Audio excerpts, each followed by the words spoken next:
par kaunu gribēju arī parādīt vizuāli.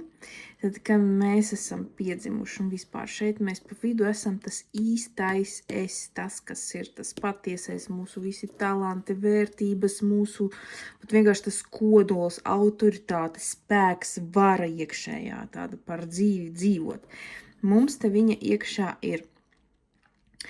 Un laika gaitā mēs piedzīvojam dažādus tos notikumus, un mēs apaugam šeit, jā, ar kaunu. Kauns ir tā, šeit arī parādīšu, bez vai tāds liels kaut kādas gļotains radījums, mēs viņu varam tā uztvert, jā, tā vizuāli, kā lai viņš izskatītos. Tā viņš, protams, nav, bet viņu vajag vizuāli ielikt iekšā. Jā, tad viņš ir tas, kas ir tā kā apkārtam mūsu īstajam es un neļauj mums nevis tādiem izpausties. Jā.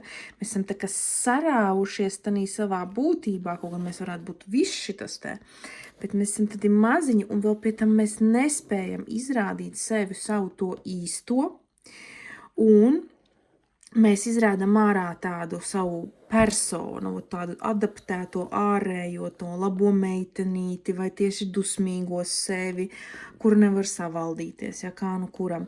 Šeit mēs rādam sabiedrībā to personu, kaut kādu neīsto to es, un mēs vēl tiecamies uz to ideālo es. Un šitiem te notiek tā cīņa, ka tu pieņemsim, esi tāds, kāds tu tur šinī brīdī esi, un tu mēģini visu laiku būt labāks, krutāks, foršāks tāds, un te notiek tā visu laiku cīņa, un tas ir tāds tā kā nevis iešana pie sevis, tā labākā sevis versija, tāds ideālais es, bet tā ir tāda attālināšanās vēl vairāk no sevis ar visādiem principiem, kādam man tur vajadzētu būt, ņemot tur vēl klāt visādas sistēmas un izlasītās grāmatas, kādam man tur vajadzētu būt, 5 no rīta tur celties, ideāls sieva, ideāls vīrs, tāds un tāds darbinieks, ja tāds tā kā attālināšanās šo burbulu audzē lielāku un lielāku un lielāku, tikai tāpēc, ka nav tās iekšējās spējas saskarties ar savu īsto es. Šitien te ir tas īstais es, un viņš ir tāds tā kā, bez maz vai, tu šitas te īstais es, un tu esi tā kā apēsts. Tā kā pāri tev ir šis te lielais kauns, un caur kauns veido mums tādus caurumus, pa kuru iekšā var ielikt iekšā gan komplimentus, tad mūs var noķert uz āķa, ja mēs tad tā kā pērkam ar komplimentiem, labām lietām, ar visu kaut ko. Un arī te var ielikt iekšā indi, mēs viņu arī tad uztveram ļoti personīgi. Jā, tas kauns vienkārši mums tādu caurumainu padara, nevis tādu ideāli pastāvošu ar savām vērtībām, savu kodolu un visu kaut ko, ja, to, ko var tur izdarīt, bet šitādu.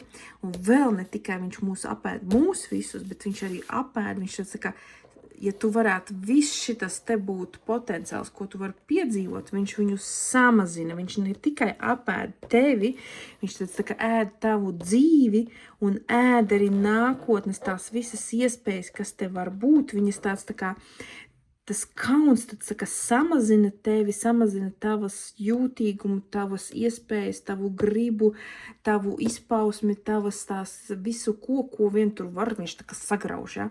Un tu nemaz šito tepat, kas te ir, tu nespēji viņu izpaust, jo tu sastīnis vairāk guli, gultā, piņasim, skrolē telefonu, neizmanto to savu potenciālu, tāds, ka tu nesakārto istabu, neizmanto to savu spēku, piņasim, istabas sakārtošanu, tu nesakārto savas lietas, nesakārto savu biznesu vai nesakārto vispār neko, jo tu samazinies. Šitas te kauns ir tāds tā kā vai nu viņš caur nervu sistēmu tev liek tādam trauksmēnam būt, neregulāram būt, jā, vai caur visu galvās tā kā pārliecībām, jā, viņš visādas pārliecības raisa iekšā, visādi kritiķi dažādu veidu iet iekšā un samazināts. Tu esi nevis liels, bet samazināts caur šo te kaunu. Jā, viņš ir milzīgs, viņu vajag strādāt, jo tu pasaulē esi vajadzīgs liels bez šī te, tu esi vajadzīgs liels ar visu tavu potenciālu, un pasaule ir gatava tevi dzirdēt, uzņemt, darboties, bet viņai tu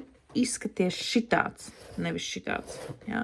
Ja tev ir apēdis kauns, tu tāds tā kā turpat tā, augstākais spēks, visums, vai kā tu to augšā sauc, jā, citam tas ir Dievs, citam visums augstākais, viņš nespēja te ieplūst iekšā, tāpēc, ka te nav vietas, visi tāds pilns ar kaunu apēsts, un tu nevar tevi īsto ieraudzīt. Ja, jo redz šito maziņo, nenozīmīgo, tu gribi šitas izpausties. Ja. Nu, tāds ir tas kauns. Ceru, ka vizuālāk to varējāt vēl labāk saprast. Ja. Tad tas īstais pie šitā te ir jātiek klāt, un ir jāapzinās šitas te kauns, kas patiesībā ir. Ja, caur apzināšanos, caur klausīšanos, tām lekcijās iekšā.